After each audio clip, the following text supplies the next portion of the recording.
what would the real gospel be? The real good news is not simply that Jesus of Nazareth was the Son of God, but that he was a powerful Son of God who came to open everybody's eyes to the fact that you are too. And this is perfectly plain. If you will go to the 10th chapter of St. John, verse 30, there is the passage where Jesus says, I and the Father are one. And there are some people who are not intimate disciples around, and they're horrified, and they immediately pick up stones to stone him. He says, many good works I have shown you from the Father, and for which of these do you stone me? And they said, for a good work we stone you not, but for blasphemy, because you being a man make yourself God. And he replied, isn't it written in your law, I have said you are gods? He's quoting the 82nd Psalm. Is it not written in your law, I have said you are gods? If God called then those to whom he gave his word gods, and you can't deny the scriptures, how can you say I blaspheme? Because I said I am a son of God. Well, there's the whole thing in a nutshell. Because if you read the King James Bible that descended with the angel, you will see in italics in front of these words Son of God, the Son of God, because I said I am the Son of God. And most people think that the italics are for emphasis. They're not. The italics indicate words interpolated by the translators.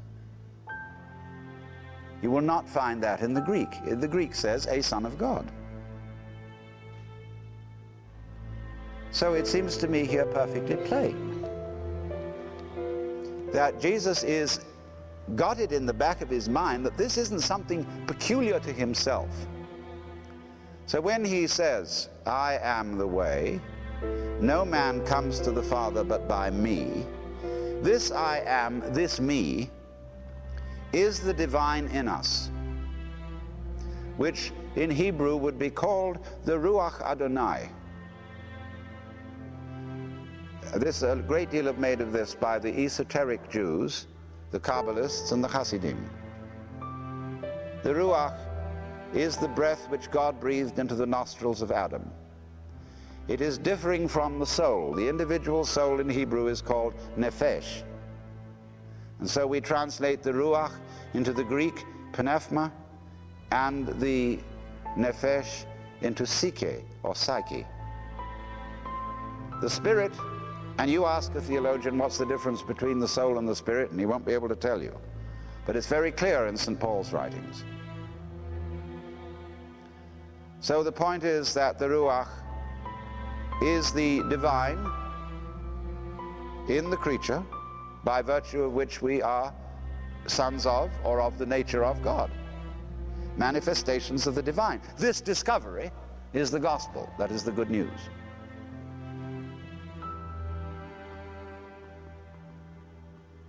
But this has been perpetually repressed throughout the history of Western religion, because all Western religions have taken the form of celestial monarchies and therefore have discouraged democracy in the kingdom of heaven. Until, as a consequence of the teaching of the German and Flemish mystics, in the 15th century, there began to be such movements as the Anabaptists, the Brothers of the Free Spirit, and the Levelers and the Quakers. A spiritual movement which came to this country and founded a republic.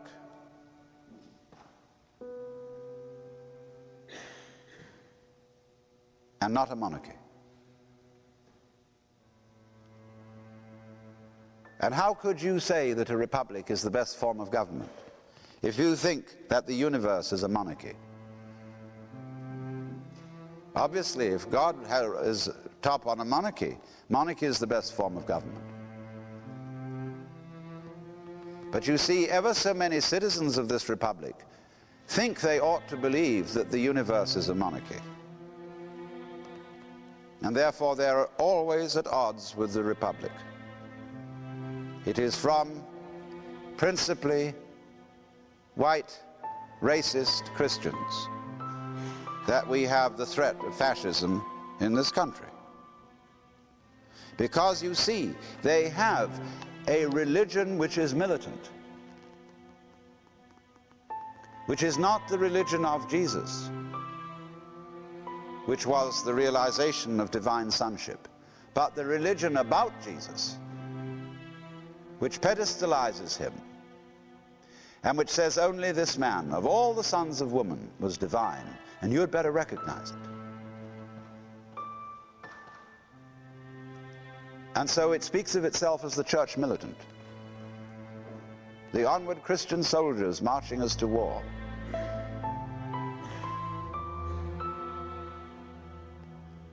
Utterly exclusive, convinced in advance of examining the doctrines of any other religion that is the top religion. And so it becomes a freak religion, just as it has made a freak of Jesus, an unnatural man. It claims uniqueness, not realizing that what it does teach would be far more credible if it were truly Catholic.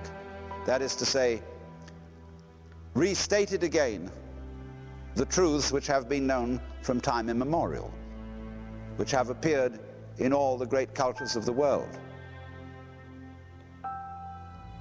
But even very liberal Protestants still want to say, somehow, so as I suppose to keep the mission effort going, or to pay off the mortgage. Yes, these other religions are very good. God has no doubt revealed himself through Buddha and Lao Tzu. But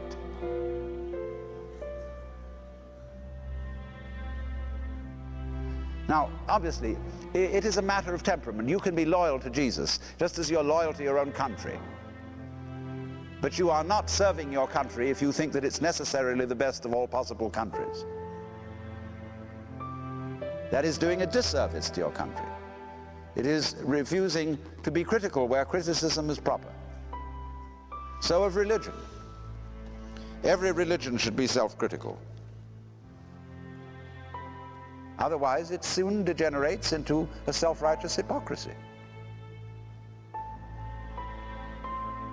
If then we can see this, that Jesus speaks not from the situation of a historical deus ex machina, a kind of weird, extraordinary event, but he is a voice which joins with other voices that have said in every place and time, wake up, man, wake up and realize who you are.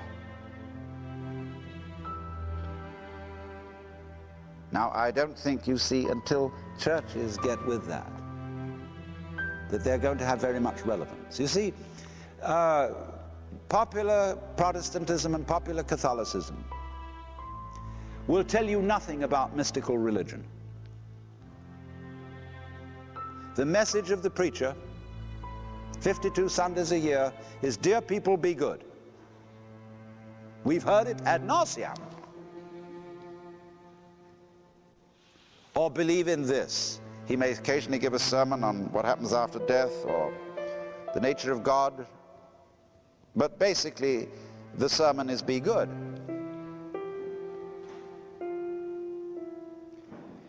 But how? As St. Paul said, to will is present with me, but how to do that which is good I find not, for the good that I would that I do not, and the evil that I would not that I do. How are we going to be changed? Obviously, there cannot be a vitality of religion without vital religious experience. And that's something much more than emoting over singing Onward Christian Soldiers. But you see, what happens in our ecclesiastical goings-on is that we run a talking shop. We pray. We tell God what to do or give advice, as if he didn't know. We read the scriptures. And remember, talking of the Bible, Jesus said, "You search the scriptures daily, for in them you think you have life." St. Paul made some rather funny references about the spirit which giveth life and the letter which kills. I think the Bible ought to be ceremoniously and reverently burned every Easter. We need it no more because the Spirit is with us. It's a dangerous book. And to worship it is, of course, a far more dangerous idolatry than bowing down to images of wood and stone. Because nobody in his senses can confuse a wooden image with God, but you can very easily confuse a set of ideas with God, because concepts are more rarefied and abstract. So with this endless talking in church, we can preach, but by and large preaching does nothing but excite a sense of anxiety and guilt. And you can't love out of that. No scolding, no rational demonstration of the right way to behave is going to inspire people with love. Something else must happen. Well, we'll say, what are we going to do about it? Do about it. You have no faith? Be quiet. Even Quakers aren't quiet. They sit in meeting and think. At least some of them do. But supposing we are really quiet, we don't think. Be absolutely silent through and through. Who say, well, you'll just fall into a blank. Oh, ever tried?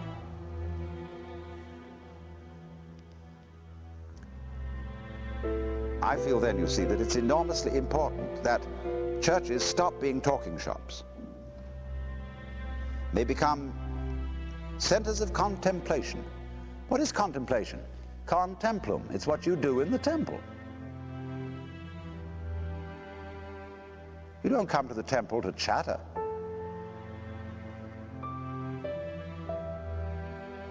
But to be still and know that I am God. And this is why, if the Christian religion, if the gospel of Christ is to mean anything at all, instead of just being one of the forgotten religions, along with Osiris and Mithra, we must see Christ as the great mystic. In the proper sense of the word mystic, not someone who has all sorts of magical powers and understands spirits and so on. A mystic, strictly speaking, is one who realizes union with God by whatever name. This seems to me the crux and message of the gospel, summed up in the prayer of Jesus, which St. John records, as he speaks over his disciples, praying that they may be one, even as you, Father, and I are one, that they may be all one. All realize this divine sonship, or oneness, basic identity with the eternal energy of the universe and the love that moves the sun and other stars.